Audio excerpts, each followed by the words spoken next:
आपको कभी ऐसा लगता है कि मैं मुक्त हो जाऊं, मोक्ष हो जाए मेरा? मोक्ष से क्या अर्थ लेते हैं? क्या हो जाएगा? मोक्ष हो जाएगा तो कैसा होगा? वहाँ बिस्तर मिलेगा, खाट मिलेगा, खीर मिलेगी, क्या होगा वहाँ पे? कैसा रहेगा वहाँ जिसको कह रहे हैं कि मोक्ष? तो कहा है भीष्मो खलु अयम अपवर्गः बहुभद्रकम तत्र लुप्यते। ये जो अपवर्ग है बहुत भयंकर होता है, यानी ये जो मोक्ष है, अपवर्ग है, ये बहुत भयंकर है, जहाँ बहुत सारे कल्याण नष्ट हो जाते। न आँख रहेगी, न कान रहेगा वहाँ, न हाथ रहेगा, न पैर रहेगा, कुछ भी नहीं होगा। न रोटी होगी, न सब्जी होगी, न दाल होगा, कुछ भी नहीं होगा। अच्छा, आज आपको जाना पड़ जाए, ऐसा कभी लगता है कि मुझे आज ही जाना है?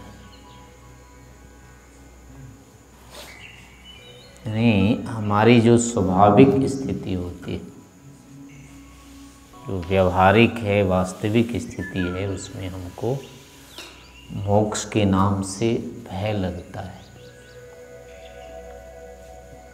क्योंकि मोक्ष का जो वस्तुतः स्वरूप क्या है ना, जिस संबंध से हम यहाँ पर रह रहे हैं, उस संबंध का टूटना ही मोक्ष होता है।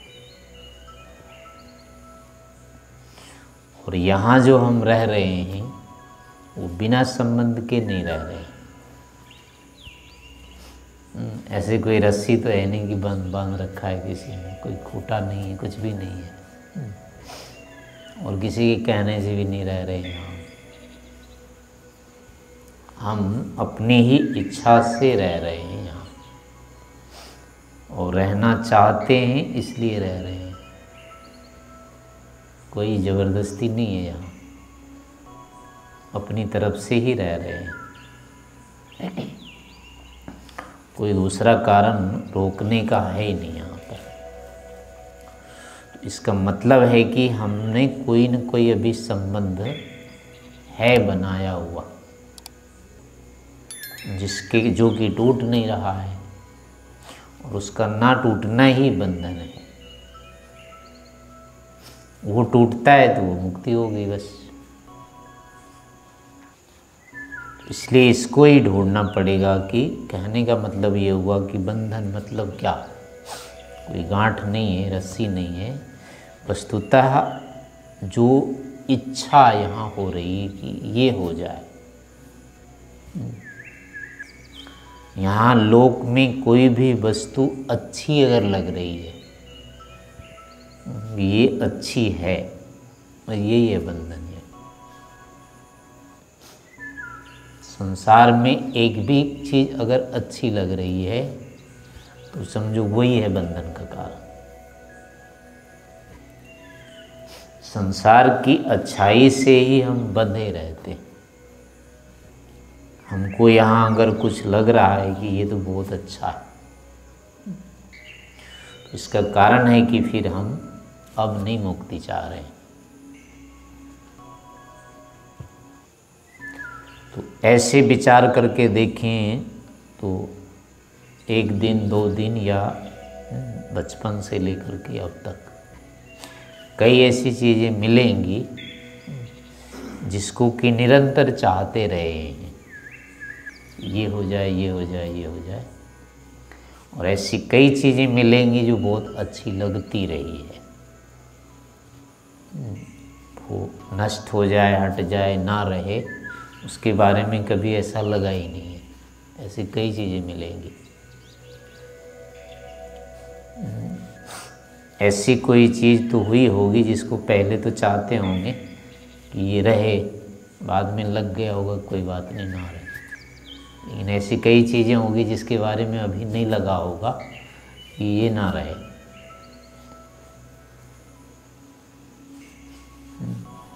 ऐसी बहुत सारी चीज़ें हो सकती हैं। वो भले ही कहोगी अब संस्कृत नहीं आती हमको बोलनी, संस्कृत बोलनी आ जाए, मैं विद्वान नहीं हूँ, मैं विद्वान हो जाऊँ, अगर ये लग रहा है ना तो ये भी है। भंडार में खड़ा होते हैं तो अब साबुन मिल गया, उसका ऊपर फटा था, दूसरे का दिख गया, उसका तो चमक रहा है, नया वाला दे दिया। अगर ये दिख रहा है ऐसा, वो यही बंधन है। खाने में पीने में कभी ये लग गया कि आज तो ये बनना चाहिए था, ये गुरुवार वैसे चला गया। अगर ऐसा लग रहा है तो समझो यही खूंटा है वो। किसी व्यक्ति को देख करके, किसी वस्तु को देख करके, किसी स्थान को देख करके, किसी भी साधन को देख करके, किसी भी अवसर को देख करके, जिनकी जो उपलब्धियां हैं वो केवल लौकिक हैं, वहाँ यदि लग जाता है कि ये होना चाहिए, इसके बिना मैं अभी अधूरा हूँ, ये हो जाए तो काम पूरा हो जाएगा। जहाँ जहाँ भी ये लगता है किसी भी लौकिक विषय के बारे में, ये हो जाता तो काम पूरा हो जाता, तो समझना चाहिए कि वही है ये बंधन। संसार की किसी भी वस्तु से संबंध की स्वीकृति जो है, उसको चाह लेना कि ये होना चाहिए, और इस रूप में कि इसके बिना अभी काम नहीं चल रहा है मेरा, यानी कि वो काम को पूरा करने वाला है। जहाँ कहीं भी लौकिक वस्तु से कामना की पूर्ति दिख रही है, बस ये हो जाए फिर तो निश्चिंत हो जाऊंगा, तो निश्चय से वही होने के बाद निश्चिंत होंगे, तब तक निश्चिंता नहीं आएगी, नहीं वही बंधन है वो। तो चाहे अपना शरीर ही भी क्यों नहीं हो, इस विषय में भी अगर लगता है कि शरीर मेरा ऐसा होना चाहिए था और ऐसा करके छोड़ूंगा, तो जब तक वैसा नहीं होगा तब तक समझो नहीं छूटेगा। कहीं तो रहेंगी तब तक नहीं छोड़ूंगा, तो समझ लो तब तक पकड़े रहेंगे, उसको पकड़ में रहेगा। तो लक्षण यही होगा इसका कि किसी भी लौकिक पदार्थ के विषय में ही अगर हम दिन रात विचार करते रह जाते हैं कि ये होना चाहिए, ये होना चाहिए, ये होना चाहिए, उससे बाहर हम निकल ही नहीं पाते। दिन भर अगर हमारे विचार का विषय केवल लौकिक रह जाता है, उससे हम बाहर निकल नहीं पाते हैं, तो समझना चाहिए जो सोच रहे थे वही है वो बंधन, और जो मोक्ष होगा इसी से हटना होगा। जब इनमें से कोई भी नए विषय अपना बनेगा, कोई भी प्राप्य जैसा नहीं लगेगा कि ये हो गया तो काम मेरा बन जाएगा, इसके बिना मैं अटक रहा हूँ, इस अटक रहा हूँ इसके बिना, इस ज्ञान का जो भी विषय हो रहा है कोई बंधन है। ऐसा किसी भी विषय में जब तक लगता है तब तक ये बंधन की स्थिति यही होगी, और जिस दिन ये लगेगा कि अब कुछ नहीं, कहीं तो है तो ठीक है अपना, लेकिन मुझे तो नहीं चाहिए, तो जैसे भोजन खा लेने के बाद कोई कहता है कि देखो ये दूध है, पी लो इसको। प्रातराश नहीं किया, भोजन करने के बाद कोई पूछे अच्छा आपने प्रातराश नहीं किया, आज ले आऊँ क्या, तो अब क्या कहेंगे उसको? भोजन कर लिया है लेकिन प्रातराश रह गया था, नहीं किया था। अब कोई पूछता है कि ले आऊँ क्या प्रातराश, तो क्या कहेंगे। और वो कहता है कि क्षमा करना, ये होगा वो, तो कितना कष्ट होगा उससे आपको। भोजन करने के बाद प्रातराश न करने का कितना कष्ट होगा। भोजन के बाद नहीं होगा, अगर भोजन से पहले अगर पूछ लिया कि प्रातराश किया कि नहीं, कहीं ना नहीं किया, बिल्कुल नहीं,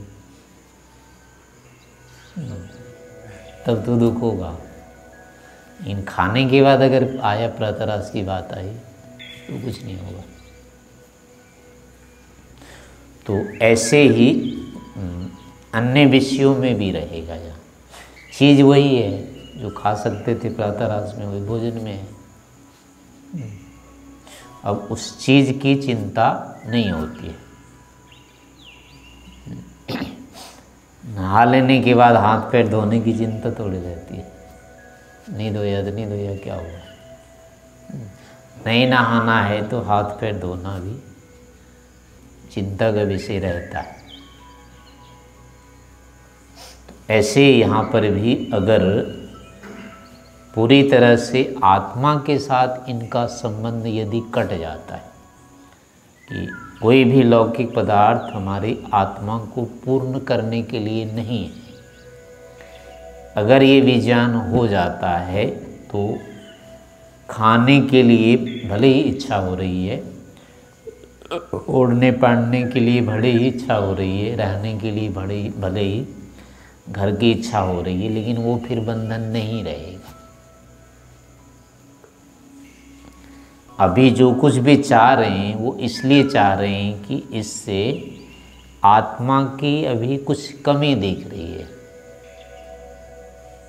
ये नहीं है इसलिए हमारे पास तो कम है, हम अभी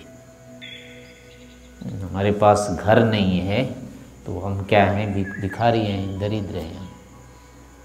हम धनवान, और जो धन जिसके पास घर है वो सेठ है अपना, वो बड़ा है। यानी मेरे पास नहीं है तो मैं कुछ नहीं हूँ। अच्छा कपड़ा किसी ने पहन रखा और अपने कपड़े पुराने हैं, फटे हुए हैं, तो वहाँ जो ग्लानि लगती है, कमी जो दिख रही है कि मैं तो छोटा हूँ और ये बड़ा है। तो यहाँ जो लौकिक पदार्थों के द्वारा आत्मा की जो तुलना की जाती है, आत्मा छोटी या बड़ी अगर लौकिक पदार्थों सब के संबंध से दिख रही है तो यही क्या है, वो बंधन की स्थिति है। आत्मा को भरने की अपेक्षा समाप्त होकर के शरीर की पूर्ति के लिए अगर वो रह जाता है तो फिर ये मोक्ष की ही स्थिति होगी। अभी क्या है कि मैं नहीं जानता हूँ कुछ, इसलिए जितना अधिक से अधिक ज्ञान हो जाए तो ये अच्छा है। तो ये क्या है, ये बंधन का लक्षण है। विषय को जानने की अभिलाषा है, लेकिन किस लिए, क्योंकि मैं मूर्ख हूँ। अभी यहाँ जान करके हम अपने को भरना चाह रहे हैं। हमारी जो कमी है, जानता है जो भी कहेंगे, नहीं वो अपने अंदर कमी अभी है, जान लूँगा तो वो पूरी हो जाएगी। तो अभी जो जिज्ञासा होती है किसी भी पदार्थ को जानने की, वो इस रूप में होती है कि अभी मेरी आत्मा कम है, मूर्ख है, जान लूँगा तो मैं भर जाऊँगा। तो ये क्या है, अजानता है, बंधन का कारण है।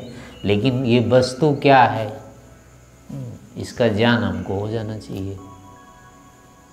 अगर ऐसे जानते हैं तो फिर ये मुक्ति है, ये वर्ग है।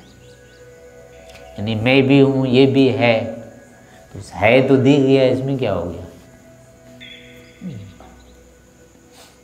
रास्ते में चलते रहते हैं तो कितनी चीज़ें दिखती है, और एक होता है कि टिकट लेके देखने जाते हैं। है तो दोनों देखने का ही चीज़ है ना, दोनों जगह दिख रहे हैं, लेकिन एक में तो टिकट खरीद के देख रहे हैं घुस करके, और एक में सामने है अपना देख रहे हैं। ज्ञान तो दोनों का हो रहा है, दिखना दोनों का ही है, लेकिन एक में अपेक्षा है हमारी। वो नहीं दिखा तो कुछ नहीं, और दिख जाएगा तो क्या होगा, फिर हम भर जाएंगे। लेकिन सामने जिसके लिए टिकट नहीं है, वो दिख रहा है, अपना चीज़ दिखना चाहिए, वो तो है ही सामने। सामने दीवार है या जो कुछ भी होता है, अब इसके लिए थोड़े हम पैसे देते हैं, लेकिन व्यवहार तो चलता है ना देख करके। तो अब यहाँ जो ये ज्ञान तो यहाँ भी हो रहा है, अपेक्षा यहाँ भी है ज्ञान होने की, लेकिन इसमें वो स्थिति नहीं आ रही है कि नहीं जाना तो हम कम हो जाएंगे, ऐसा नहीं लग रहा है। बल्कि ये पदार्थ विद्यमान है, इसलिए हमको इसका ज्ञान हो जाना चाहिए। हो जाता है तो कोई बात नहीं है, नहीं होता है तो कोई बात नहीं है। तो इस प्रकार से अगर जिज्ञासा है, यानी वस्तुओं को जानने की इस रूप में इच्छा है कि ये वस्तु है, हमको ज्ञात हो जाए, तो ये अपवर्ग की ही, मोक्ष की ही स्थिति है ये। लेकिन इनमें जानना चाहते हैं, पता नहीं कैसा होगा सूर्य, चांद पर पता नहीं कैसा होगा। अगर इस रूप में जिज्ञासा काम कर रही है तो ये बंधन है, ये अटके हुए, मतलब यही है, इसको ही बंधन कहते हैं। भोजन में हो गया, जो भी हो गया भोजन, तो रोटी खाते हैं, उसमें कितना लार टपकता है, क्या होता है, लेकिन उसके बिना भी तो भूख लगी ना, वो होती ना, कष्ट होता है। रोटी नहीं खाते हैं, चावल नहीं खाते हैं, तो भी थकान से होने लगती है, भूख लग रही है, लेकिन उसके बिना ये तो नहीं होता है पता नहीं क्या है मिल रहा है। वो रसमलाई बांटते हैं, रसगुल्ला बांटते हैं, और कुछ बटता है तो देखते हैं क्या है थाली में, आज क्या बना है, उसमें कुछ विशेषता रहती है। तो वहाँ क्या हो रहा है कि अपनी जिज्ञासा है कि मैं इसको नहीं जान पा रहा हूँ क्या है, यानी मैं और नहीं जानने को मिले तो फिर कष्ट भी हो जाता है उससे। कोई चीज़ देखना चाह रहे हैं और कोई मना कर देता है या आगे आ जाता है, कभी कभी होता है लंबा आदमी घुस जाता है आगे, तो अपना उछलते रहते हैं, फिर भी नहीं देख पाते हैं तो मुंह छोटा करके वापस आ जाते हैं। तो वहाँ क्या हो रहा था, हमने चाह लिया था कि ये चीज़ हमको दिखना ही चाहिए, इसके बिना मैं छोटा रहूँगा। वो नहीं दिखा तो वस्तु तो छोटे हो जाते हैं, लगने लगता है, और वो देख लेते हैं तो फिर अपना कुप्पा हो जाते हैं, हाँ मैंने भी देख रखा है। किसी भी स्थान की कोई चर्चा करने लग जाए और अगर आपने उस स्थान को नहीं देखा है तो एकदम लगेगा कि कल ही चलते हैं। वो जितना बता रहा है उसमें ये लगता है कि ये क्यों बोल रहा है, मुझे बताना था इसके बारे में। अनदेखे स्थान का वर्णन सुनते ही एकदम से जाने की इच्छा होती है, और देखे हुए स्थान का कोई वर्णन कर रहा है तो सुनाई भी नहीं देता है क्या बोल रहा है। वहाँ नहीं, वो व्यक्ति नहीं देखता है, लेकिन अनजान स्थान का वर्णन करता है तो लगता है ये व्यक्ति पता नहीं कितना बड़ा है ये, तो वो उससे हम मान रहे हैं उस ज्ञान से कि ये बड़ा होया हुआ, लेकिन हमने स्वयं देख लिया होता है तो कुछ नहीं लगता है, ठीक है अपना बोलने दो, बोल रहा है बोलने दो। तो ऐसे ही सभी पदार्थों में जहाँ यानी कि अपनी आत्मा के साथ अगर ऐसा संतुलन बन रहा है, इनमें ये हो जाए तो मैं पूरा हो जाऊंगा। तो चाहे जिस विषय में भी ऐसा होता है वो ही विषय बंधन है अपने। तो जहाँ जहाँ कहीं भी आश्चर्य कह लें उसको दूसरे शब्दों में, आश्चर्य होता है या जिज्ञासा होती है, कौतूहल होता है या भय की स्थिति होती है, पता नहीं क्या होगा, तो ये सारे के सारे जो विषय हैं ये ही बंधन के कारण होते हैं। और इनमें कोई ऐसी स्थिति नहीं होना, क्या होगा कुछ नहीं होगा, इससे क्या हो जाएगा कुछ नहीं होगा। यानी वो भी है, मैं भी हूँ, वो जे है, मैं जाता हूँ। ये दिखने की चीज़ है, मैं देखने वाला हूँ, तो दिख गई, दिख रही है अपना सामने। ऐसी स्थिति जिस दिन बन जाती है, कोई भी विषय यहाँ जिज्ञास्य नहीं रहता है, कौतूहल युक्त नहीं रहता है। रूप का है, रस का, गंध का, स्पर्श का, व्यक्ति है, वस्तु है, पशु है, पक्षी है, मनुष्य, कोई भी हो, सभी के बारे में, किसी के बारे में भी ऐसी जिज्ञासा नहीं रहनी चाहिए, इसको नहीं देखा तो कुछ नहीं, ये लगना चाहिए नहीं दिखा तो कोई बात नहीं, नहीं दिखा। तो ये स्थिति अगर लौकिक विषयों के प्रति आ गई है तो यही क्या है, विद्या है। यही बंधन से रहित होने की स्थिति है। तो ऐसी ही स्थिति दिन रात यानी बनाने का प्रयास करते रहना चाहिए और इन्हीं का परीक्षण करते रहना चाहिए, कहाँ कहाँ मुझे विशेष जिज्ञासा लगती है, किन किन विषयों से के ज्ञान वंचित रहने पर लगता है मैं तो कुछ नहीं जानता, इसके बिना मैं कुछ भी नहीं हूँ, और ये होगा पता नहीं क्या हो जाऊँगा। तो जिन जिन विषयों में ऐसा लगता है वही हमारे विषय जो बंधन के कारण होते हैं। तो इसका फिर उपाय यही होगा कि उन वस्तुओं के बारे में फिर विचार करना चाहिए, उनके गुण धर्म का, और फिर उसको अपनी आत्मा के साथ तोलना चाहिए कि अगर ये मिल जाता है तो हमारी आत्मा में क्यों अंतर आएगा, कैसे अंतर आएगा, अथवा क्या अंतर इससे आ जाएगा। ऐसी तुलनात्मक बुद्धि यदि उत्पन्न हो जाती है तो अब यही वैराग्य की स्थिति होगी, यही अनासक्ति की स्थिति होगी, यही जिज्ञासा का समाप्त होना होगा। और इसी अवस्था के आने पर वो तृप्ति, संतुष्टि जो होती है वो फिर उत्पन्न होती है। इसी अवस्था के आने पर जो होता है फिर भय, डर, आने, लोक लज्जा, जो भी संकोच आदि होता है वो सारे हट जाते हैं। इसी स्थिति पे आने पर अपेक्षा नाम की जो चीज़ होती है वो फिर नहीं रहती। तो ऐसी यही एक निर्वाध स्थिति है। और जहाँ जहाँ अपेक्षा है वही वही क्या होती है, बाधक स्थिति होती है, क्योंकि सीधे वो वस्तु तो मिलती नहीं। और अपेक्षा हमारी होती रहती है, तो उसी अपेक्षा से हम दबते रहते हैं। जितना जितना चाहते जाएंगे कि ये होती जाए, और उतनी उतनी वो दूर वस्तु अगर जा रही है, नहीं मिल रही है, तो जितने बार चाहा, जितनी बार नहीं मिली, उतने बार एक हथौड़ा लग गया चित्त पर, उतने ही संकोच, उतने ही भय वो बन जाएगा।